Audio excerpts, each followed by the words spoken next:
seru, segelintir edukasi remaja dan upaya dalam menghadapi tantangan gizi. Oke, so ketemu lagi sama aku Aisyah sebagai host pada podcast ini. Jadi di sini aku nggak sendirian nih, aku ada bareng dua narasumber kita yang sangat keren, yaitu special shout out buat Aul dan Farah. Yeay!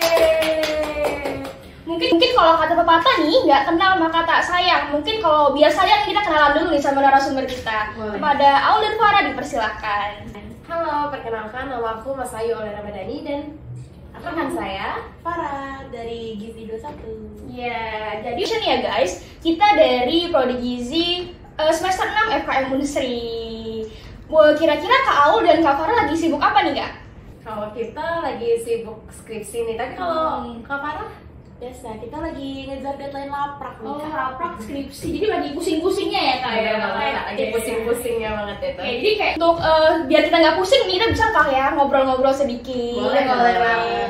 Untuk episode kali ini kita akan membahas tentang asupan makan yang mempengaruhi menstruasi nih teman-teman. Nah, ngomong-ngomong tentang menstruasi nih Kak, sebelumnya kita pasti harus ngomongin tentang pubertas dulu ya. Menurut Kak Aul dan Kak Farah sendiri nih, pubertas itu apa sih Kak? Kalau menurut saya pubertas itu tuh terjadi kematangan bagi organ reproduksi seseorang dan juga tingkat kematangan otak itu udah berubah juga di saat pubertas itu terjadi. Kalau menurut Kak Farah gimana Kak? Kalau menurut aku itu kan kita kan fase hidup itu ada anak-anak ke remaja ke dewasa. Pubertas itu tuh perubahan dari masa anak-anak ke masa remaja, dan remaja ke dewasa, dimana tuh ada perubahan secara fisik, secara emosional, terus juga secara pemikiran mungkin ya. Itu sih kalau menurut aku. Oke, berarti kalau pubertas itu perubahan ya dari dia beranjak dewasa gitu ya Kak ya. Nah, kalau misalnya nih pubertas pada wanita nih Kak, kan menstruasi nih Kak. Menurut kakak-kakak sendiri menstruasi itu gimana nih Kak? Jadi kalau menurut aku sih ya, menstruasi itu tuh salah satu ciri-ciri pubertas pada wanita ya. Biasanya kan perempuan itu kan kalau tanda-tanda pertama pubertas itu kan yang pertama tuh pasti menarche atau pertama kali menstruasi dulu. Itu dimana tuh salah satu telur itu tuh yang tidak dibuahi akan luruh dengan sendirinya. Kalau menurut Kak Aul gimana? Nah, dari salah satu telur yang tidak dibuahi itu tuh yang akan luruh itu muncul juga dibantu oleh hormon estrogen tadi Kak, yang dimana biasanya kita kenal tuh menstruasi tuh suka moodnya tuh berubah-berubah gitu. Nah, kalau menstruasi itu kan antar perempuan, antar aku, Kak Farah, dan Kak Aul kan berbeda-beda nih ya Kak ya. Nah, kira-kira apa sih keluhan yang Kak Aul dan Kak Farah rasakan ketika menstruasi Kak? Kalau menurut aku, yang aku rasain pada saat menstruasi itu mungkin kram perut ya. Terus juga keluarnya darah dari vagina itu tuh tidak sama dari siklus awal dan juga siklus di akhirnya gitu Kak. Kalau menurut Kak Farah? Kalau aku sih pas sebelum menstruasi biasanya tuh suka ngerasa mood swing parah, yang tiba-tiba suka sedih sendiri atau kepikiran sesuatu hal yang gak harus dipikirin. Terus juga ya kayak tadi Kak Aul bilang, perutnya tuh pasti sakit lah ya, namanya perempuan pasti ngerasain. Terus juga sama ini gampang banget lapar kalau mau menstruasi. Jadi kebanyakan ke perut dan gampang lapar gitu Kak ya? Iya. Nah, yang menjadi momok masyarakat nih Kak, kita ngomongin isu di luar sana. Kira-kira bener gak sih Kak kalau misalnya perempuan nih lagi menstruasi, nah ada perubahan emosi Kak? Nah, kalau kata cowok-cowok nih ya, misalnya ceweknya lagi marah, dia lagi takut gitu Kak, karena nanti bakal dimarah-marahin terus karena lagi menstruasi. Nah, bener gak sih Kak isu itu Kak? Jadi menurut isu itu sebenarnya benar Kak. Oh, benar. Karena di saat kita menstruasi itu, pada saat kita ovulasi, tingkat hormon estrogen itu tuh meningkat.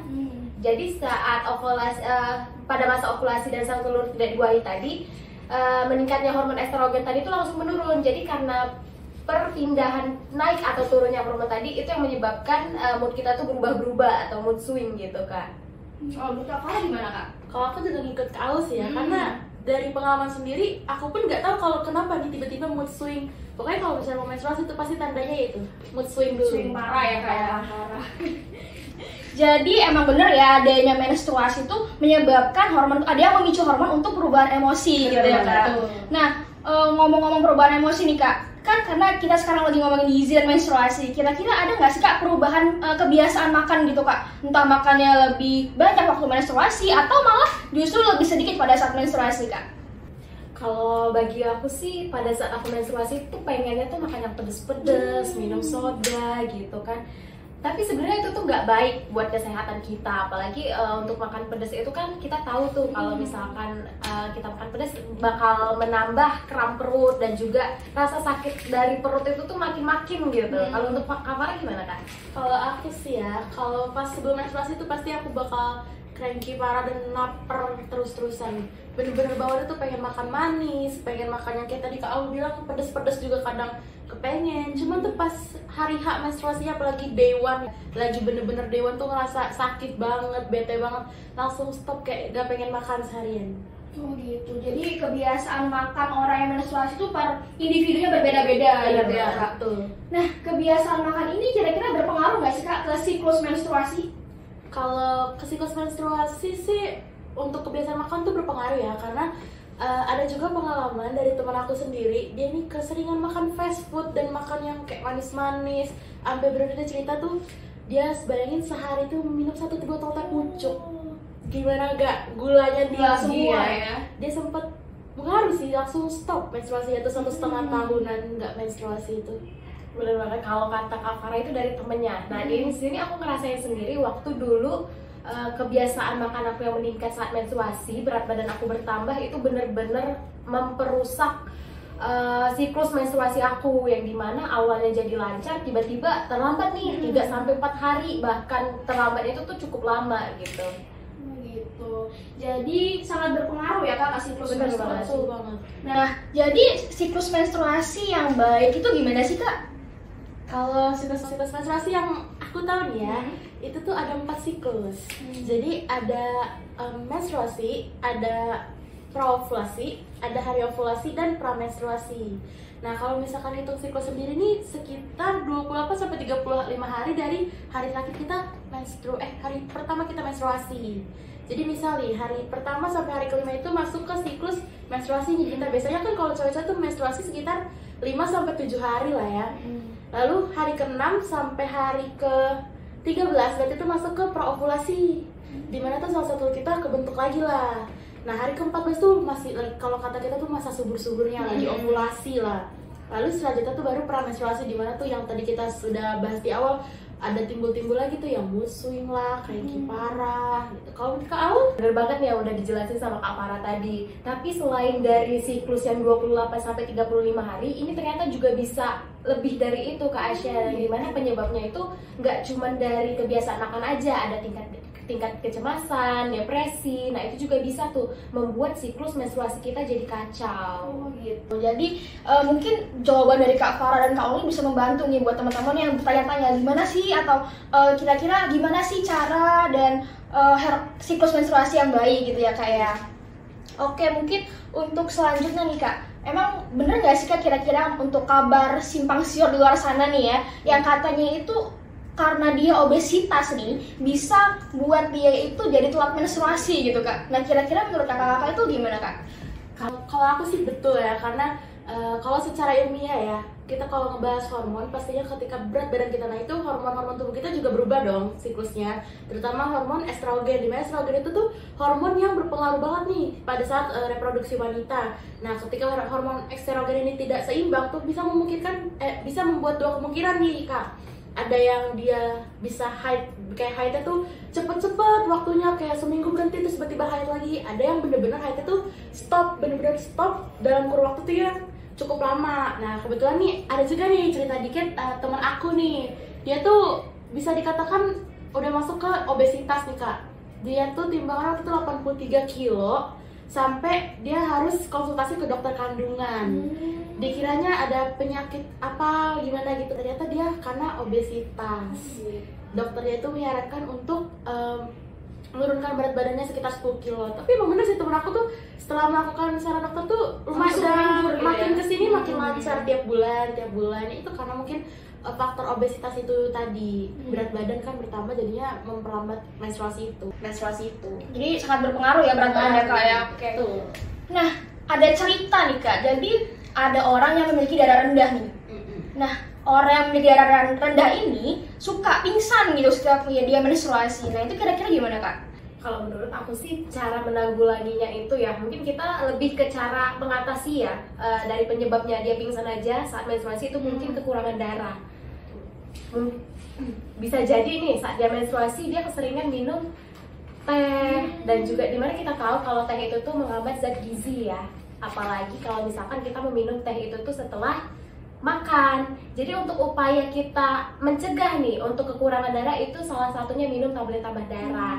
Dimana kita juga tahu nih tablet tambah darah tuh bisa membuat kita glowing. Seperti yang kita tahu nih di masyarakat sekarang tuh kan muka kita tuh jadi berseri-seri gitu, bibir kita nggak pucat, mata kita nggak sayu, dan juga pas belajar kita tuh semakin fokus. Jadi bukan hanya menghilangkan rasa lemas, letih, lesu dan lunglai saja.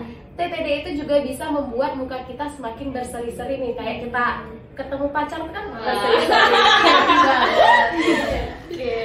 Berarti program pemerintah tentang TTD itu sangat bermanfaat ya kak ya? Sangat bermanfaat banget. Apalagi nih buat remaja-remaja sekarang kan udah banyak banget nih kayak ayo minum TTD, ternyata tuh banyak loh guys. Ini apa namanya? Manfaatnya. Apalagi kadang nih kalau misalkan untuk mencegah anemia tuh buat remaja-remaja sekarang, nah harus warning tuh.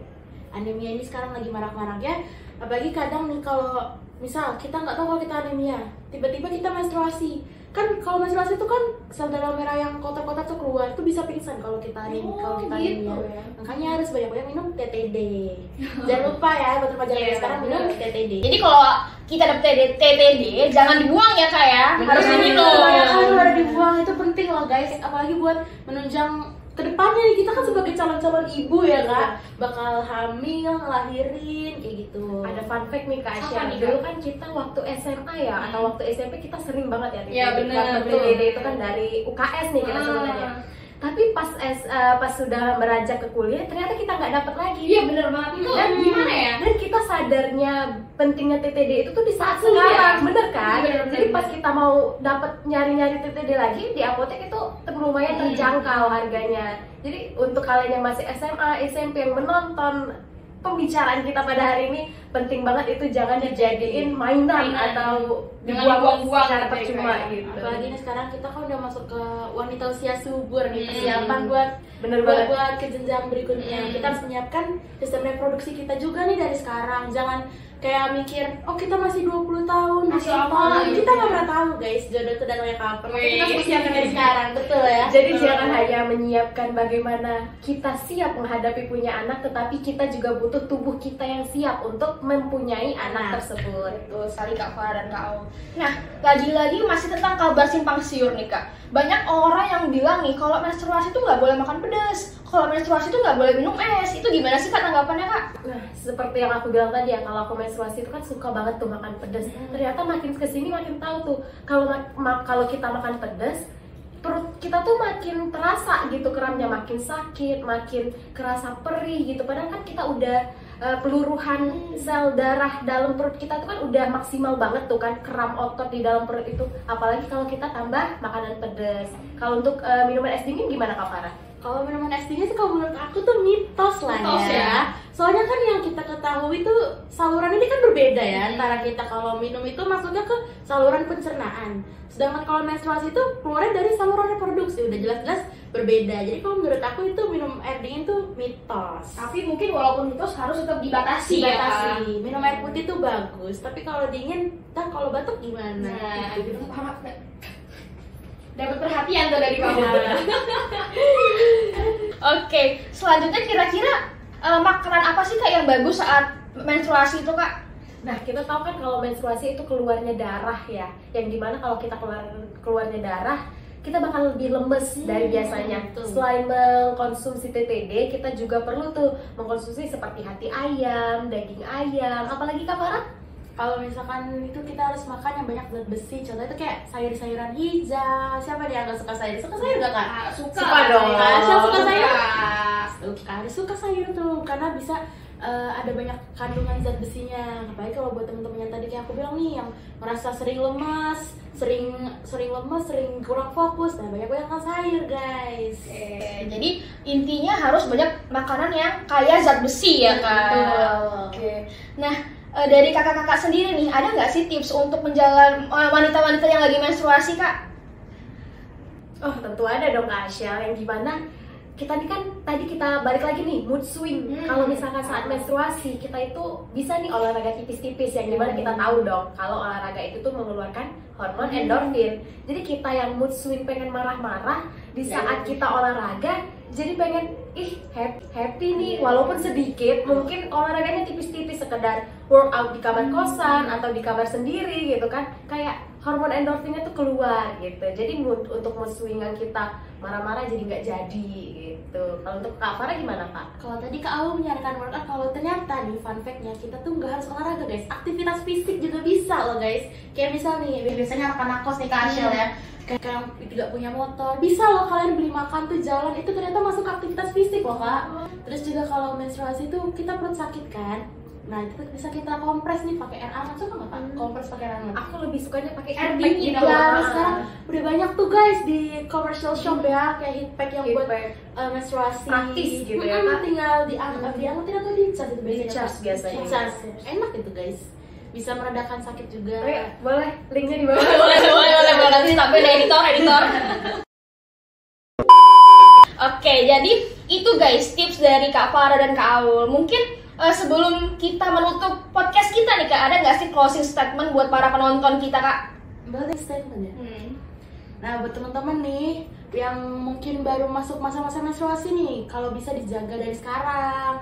Dan juga kalau bisa nih, kita kan sebagai calon-calon ibu yang tadi kita bilang nih Kak, harus menjaga reproduksi kita biar yang rugi itu bukan kita doang. Karena kalau kita yang gak jaga, nanti anak dan pasangan kita juga bisa jadi ikutan rugi nih Kak. Terus juga buat teman-teman juga nih, kalau yang masih bingung sama siklus menstruasi, sekarang kan udah banyak ya Kak, kayak aplikasi yang kita tuh bisa nandain, jadi kita tuh bisa persiapan nih, apalagi kita cewek-cewek kan kemana harus pergi tuh harus siap sedia sama si teman kecil kan, pembalut atau tampon mungkin ya Kak. Nah kalau dari aplikasi itu kita bisa kelihatan tuh siklus kapan, biasa tanggal berapa kita menstruasi, jadi kita bisa prepare lebih awal. Nah, bener banget nih Kak Asya, karena kita bukan menyiapkan calon jodoh kita juga nih, tapi kita juga menyiapkan diri sendiri, menyiapkan bakal calon anak kita nanti gimana. Karena kedepannya bagaimana calon anak kita dimulai dari kita sendiri gitu. Dimulai dari detik ini, dimulai dari saat ini juga. Jadi jangan lupa konsumsi PTD dan jaga organ reproduksi kalian guys. Oke, mungkin guys itu aja podcast dari kita. Tapi sebelum itu kita ada jargon nih Kak. Nanti mungkin kalau aku bilang podcast seru, kakak-kakaknya bilang seru habis ya. Boleh. Sebagai closing lah ya. Oke. Boleh kita mulai ya? boleh. Podcast seru Seru abis.